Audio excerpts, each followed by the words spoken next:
So 2026 is not panning out how I wanted it to, but also could be worse, could be very much worse. Snooki, whose real name is Nicole Polizzi, has announced that she's been diagnosed with cervical cancer. Less than 1 month after doctors told her they had found cancer cells, she has now confirmed that she is facing stage 1 cervical cancer.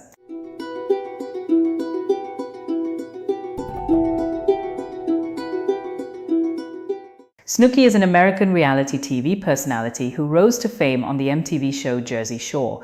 She is 38 years old and a mother of 3.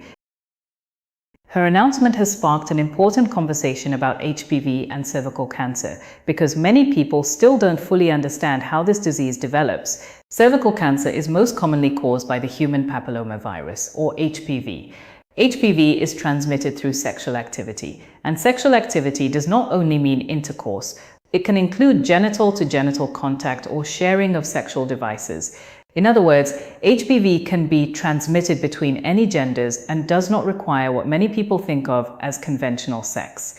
Men can also contract HPV. In some cases, it can lead to penile cancer, anal cancer, or oropharyngeal cancer, which affects the throat. Snooki told her followers on TikTok that during her first colposcopy, doctors removed a chunk of her cervix. She then had a cone biopsy, where surgeons take out a cone-shaped wedge of abnormal tissue from the cervix. Snooki also mentioned that her biopsy showed clear margins around the tumor, meaning the cancer hasn't spread beyond the cervix yet, but there's still a possibility that it could spread in her body. It was there, cancer's in there, and it's only stage 1 and it's curable. So, well, if I do all the things right. Snooki is not the only public figure connected to HPV-related cancers. Actor Michael Douglas publicly discussed his battle with HPV-related throat cancer. And rock legend Eddie Van Halen was also reported to have had oropharyngeal cancer. Actress Farrah Fawcett tragically died from anal cancer, another cancer that can be linked to HPV infection. The important thing to understand is that HPV is extremely common.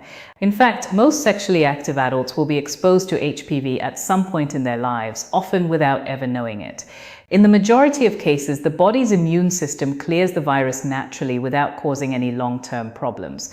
However, persistent HPV infection, especially with high-risk strains like HPV-16 and HPV-18, is what can eventually lead to cervical cancer. Symptoms of cervical cancer can include abnormal vaginal bleeding, pelvic pain, pain during intercourse, or unusual discharge. But in early stages, many women have no symptoms at all. That is why screening is so important. Just because they caught it so early, thank freaking God, and that's why I'm literally telling you guys to get your pap smears done. I'm 38 years old. I've been struggling with abnormal pap smears for like 3-4 years now, and now look at me. And instead of just like putting it off because I didn't want to go and it hurt and I was scared, no, I just went and did it. The good news is that cervical cancer is highly preventable.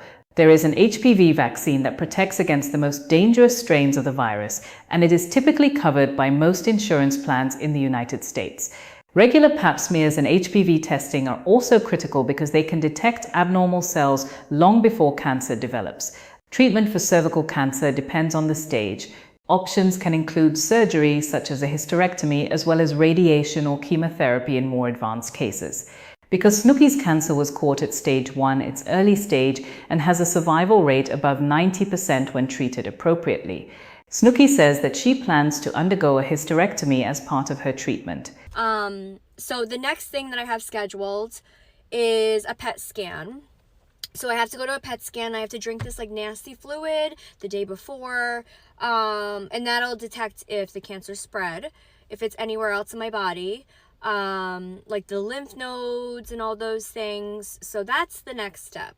And then after that, I'm going to probably get the hysterectomy because the oncologist said you can either do chemo, radiation, or the hysterectomy. Obviously, I think the smart choice here is the hysterectomy. Her story is a powerful reminder. Stay up to date with your screenings. Consider HPV vaccination if appropriate. And never ignore unusual symptoms. And most importantly, please get your screening early. By the way, this video is for educational purposes only and is absolutely not medical advice. Please always consult your healthcare provider with any medical concerns. And again, get your screenings early.